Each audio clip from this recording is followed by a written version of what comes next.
Hello students, myself Amrita Dhar, Assistant Professor of Electrical Engineering Department of Greater Kolkata College of Engineering and Management, JIS Group. I will teach you Power System 1.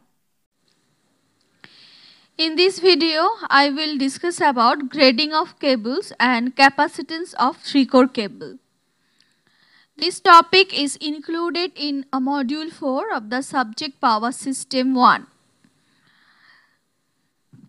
At first, what is grading of cables? The process of achieving uniform electrostatic stress in the dielectric of cables is known as grading of cables. Now the next question is why we need this.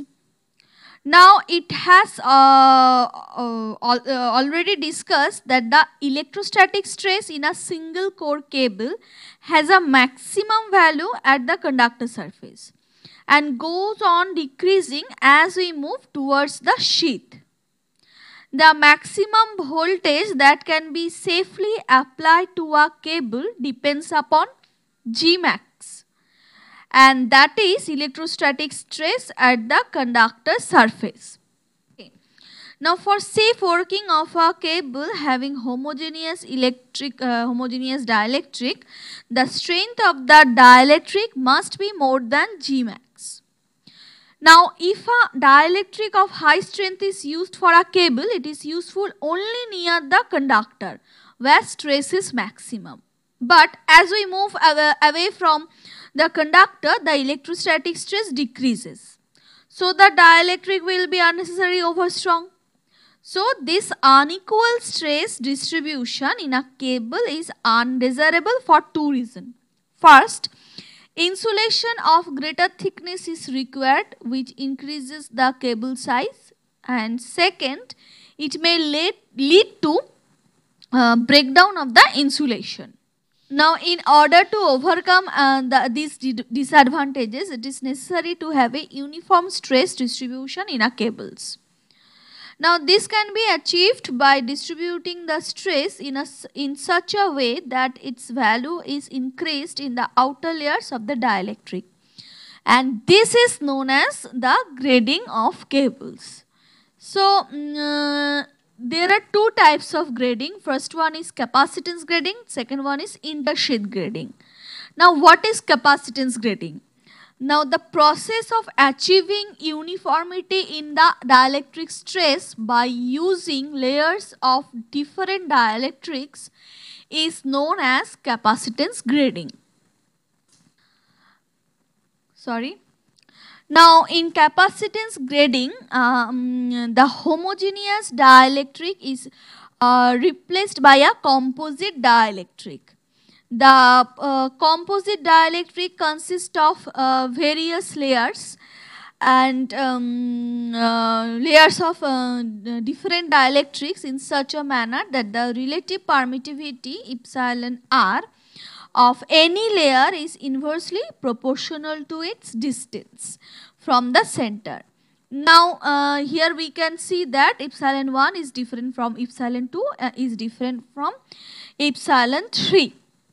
Now under such condition, the value of potential gradient at any point is that dielectric is constant and is independent of its distance from the center.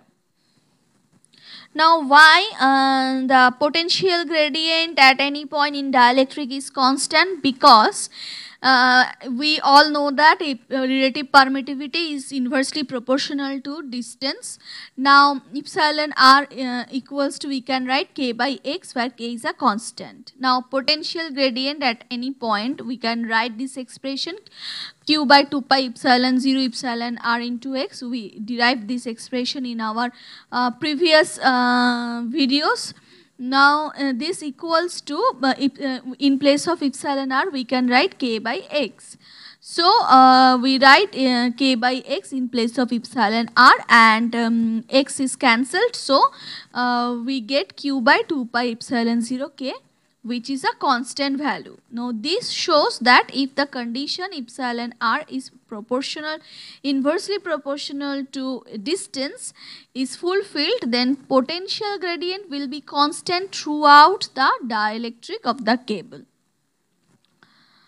Now in other words, we can say the dielectric stress in the cable is same everywhere and the grading is ideal one. Now how the cable is same everywhere. Now however, ideal grading requires the use of infinite number of dielectrics, which is an impossible task.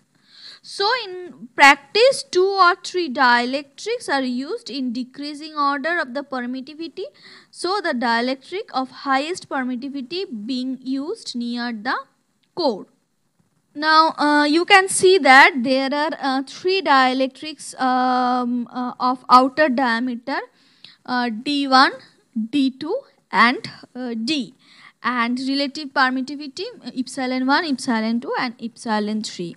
Now if the permittivities are such that epsilon 1 is less than epsilon 2 is less than epsilon 3, and the 3 dielectrics are worked at the same maximum stress, then we can write this expression 1 by epsilon 1 d equals to 1 by epsilon 2 d1 equals to 1 by epsilon 3 d2.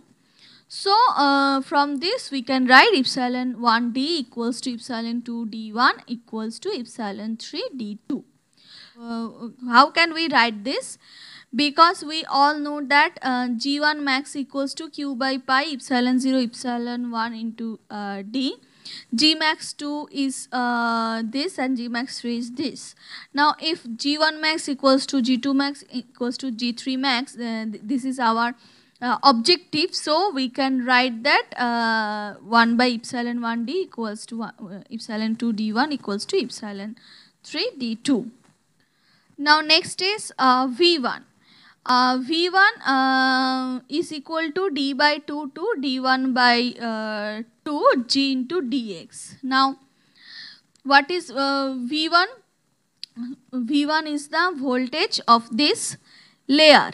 So we integrate it from D by 2, that is the radius of the conductor, to the outer diameter radius of the to radius of this layer, that is D1 by 2. Okay, on solving this equation we get this expression G max by 2 D log E D1 by D. Similarly for potential V2 at the second layer and V3 at the third layer, we can derive this expression also.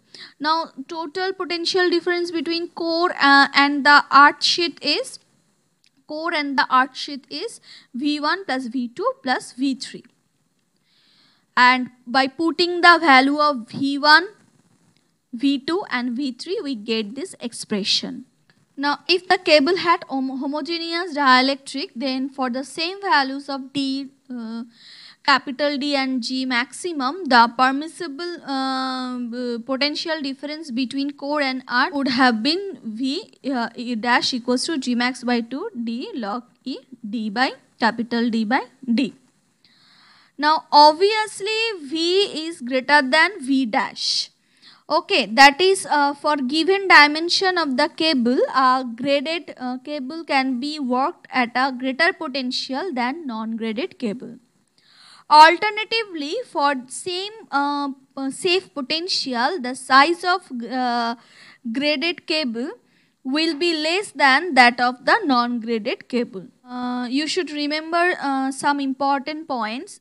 Now first is, as the permissible values of G max are peak value, so all the voltages in the expression should be taken as peak values and not the RMS values. And second point, you have to remember that if the stress, maximum stress in the 3 dielectric is not same, then we can write equals to G1 max by 2 D log E D1 by D plus G2 max by 2 D1 log E D2 by D plus G3 max by 2 D2 log E D by capital D by D2. Now the principal disadvantage of this method is that there are a few high graded dielectrics of reasonable cost whose permittivities vary over the required range. Now the first problem is a single core lead sheath cable is graded by using three dielectrics of relative permittivity 5, 4 and 3 respectively. The conductor diameter is 2 cm, overall diameter, that is capital D, is 8 cm. If the three dielectrics are worked at the same maximum stress, that is G max is equal to 40 kV per centimeter, find the safe working voltage of the cable. And what will the value of safe working voltage for an ungraded cable, assuming the same conductor and overall diameter and the maximum dielectric stress. Now first, what is small d? This is equal to 2 cm. We don't know the value of D1, D2 and overall diameter is 8 cm. And values of relative permittivity is 5, 4, 3 and Gmax is 40 kV per centimeter. So as the maximum stress in three dielectrics is the same, so we write this expression by putting the value of epsilon 1, 2, 3 and D, and on solving this equation we get the value of D1, that is 2.5 centimeter and D2 3.34 centimeter. Now this is the expression of permissible peak voltage for the cable, given by the expression Gmax 2 into D log E D1 by D plus D1 into log E D2 by D1 plus D2 into log E capital D by D2. By putting the value of Gmax, D1, D2, capital D and small d, we get the value of maximum voltage, that is 81.808 kV. Now this is divided by root 2, peak value is divided by root 2, so we get the RMS value. The RMS value is 57.84 kV. Now the second question is for ungraded cable, what is the permissible peak voltage for ungraded cable? That Gmax by 2 D log E D by capital D by small d. Now putting the value of Gmax, D and capital D, the value of voltage is 55.44 kV and the RMS value is 39.2 kV. Now this example shows the utility of grading of the cable. Thus for same conductor diameter, same overall dimension, the graded cable operated at 18.64 kV higher than the homogeneous cable and increase about by 47%. So now next type of grading is intersheath grading. In this method of cable grading, a homogeneous dielectric is used, but it is divided into various layers by placing metallic intersheath between the core and the lead sheath. The intersheath are held at suitable potential which are in between the core potential and earth potential. Now this arrangement improves the voltage distribution in the dielectric of the cable and consequently more uniform potential gradient is obtained. Now consider a cable of diameter D, small d, okay, and the lead sheath diameter capital D, lead sheath diameter capital D. Suppose that two intersheaths of diameter D1 and D2, this is D1 and this is D2, are inserted into homogeneous dielectric and maintained at some fixed potential. And let V1, V2, V3 are the respectively voltage between core and intersheath 1, between intersheath 1 and intersheath 2 and between intersheath 2 to intersheath 3. So this is the voltage of this layer is V1, this layer is V2 and this layer is V3. Now as there is definite potential difference between the inner and outer layers of each intersheath, therefore each intersheath can be treated like a homogeneous single core cable. So maximum stress between core and intersheath 1 G1 max is V1 by D by 2 log E D1 by D. Now this expression we derived in this expression in our previous class. Now now you all know the expression of maximum dielectric stress. So we put the value of voltage, that is V1, and the core diameter, that is small d, and the intersheath diameter, that is 1. Similarly, we can write G2 max and G3 max. Now here the voltage is V2 and here the voltage is V3.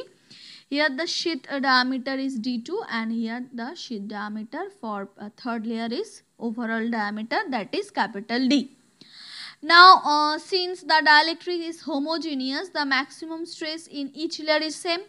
So G1 max equals to G2 max equals to G3 max equal to G max. Now put the value of G1 max, G2 max and G3 max. Now as the cable behaves like 3 capacitors in series, therefore the voltage between conductor and earth lead sheath is given by capital V equals to V1 plus V2 plus V3. Now intersheath grading has 3 principal disadvantages. First, there are complications in fixing the sheath potential. Second, intersheath are likely to be damaged during transportation and installation, which might be result in local concentration of potential gradient. Third, there are considerable losses in the intersheath due to charging currents. Now, for these disadvantages, intersheath grading is rarely used. Now, we solve a problem related to intersheath grading. A single core cable of conductor diameter 2 cm, lead sheath of diameter 5.3 cm is to be used a 66 kV 3-phase system. 2 intersheaths of diameter 3.1 cm and 4.2 cm are introduced between the core and the lead sheath. Now, if the maximum stress in the layer is same, find the voltage on the intersheath. So, it is given small d, that is core diameter is equal to 2 cm. And 2 intersheath diameter, first D1 is 3.1, D2 is 4.2 and overall diameter is 5.3. Now for a 3-phase system, the line voltage is 66 kV. So V is 66 into root 2 by root 3. Now we need the phase voltage, so we divided line voltage by root 3, and we also need the peak value of the voltage. So we multiplied this voltage by root 2. So the peak phase voltage is 553.9 kV. Now, what is the expression of G1 max? This is V1 by D by 2 log E D1 by D. Now, putting the value of V1 small d small d1, we get the value of G1 max 2.28 V1. Similarly, we find G2 max equal to 2.12 V2 and G3 max equal to 2.04 V3. Now you all know that at maximum stress in the layer, G1 max equals to G2 max equals to G3 max. So this is same with this and same with this. So we can write this expression, and from this expression we find V2 and V3. Now from this expression, the V2 is 1.075 V1 and V3 is 1.117 V1. Now V1 plus V2 plus V3 is equals to V, and we know the value of V, that is 53.9. So by putting the value of V2 and V3 in terms of V1, we get this expression of V1. V1 is equal to 53.9 by 3.192, and the value of V1 is 16.88 kV. And V2 is multiply 1.075 with V1, 18.14 kV. And now voltage on the first intersheath, that is near to the core, is equal to V minus V1. we get the value 37.02 kV, and voltage on the second intersheath is equal to V minus V1 minus V2, that is equal to 18.88 kV. Next is capacitance of 3-core cable. Next one, capacitance of 3-core cable. Now the capacitance of cable is much more important than that of a overhead line, because conductors are near to each other and to the earth sheath in case of underground cable, and they are separated by a dielectric of permittivity much greater than that of the air. You can see in the first picture, potential difference exists between pair of conductor and between each conductor and the sheath. So electrostatic fields are set up in the cable. Electrostatic fields give rise to core-to-core capacitance, that is Cc, and conductor to earth capacitance, that is Ce. Now the 3 Cc are delta connected. 3 Cc are delta connected and 3 Ce are the star connected. Now the layout of a belted cable makes it reasonable to assume equality of each Cc and each Ce.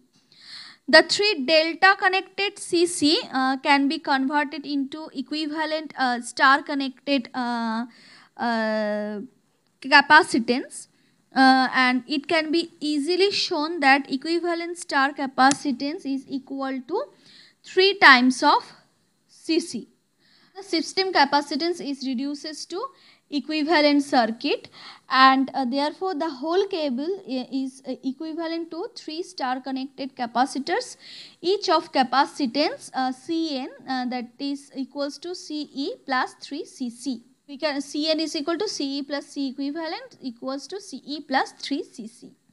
Now if V phase is the phase voltage, then charging current IC is given by V phase by capacitive reactance per phase. We know capacitive reactance Xc equals to 1 by 2 pi Fc. So the final expression is 2 pi Fc V phase. Here C is equals to Cn, and in place of Cn we can write Ce plus 3 Cc. Next one, measurements of Cc and Ce. Now, although core-to-core capacitance Cc and core-to-earth capacitance Ce can be obtained from the empirical formulas for belted cables, their values can be also determined by measurements. And for this purpose, the 2 measurements are required. First one, in the first measurement, the 3 cores are bunched together, and the capacitance is measured between the bunched core and the sheath.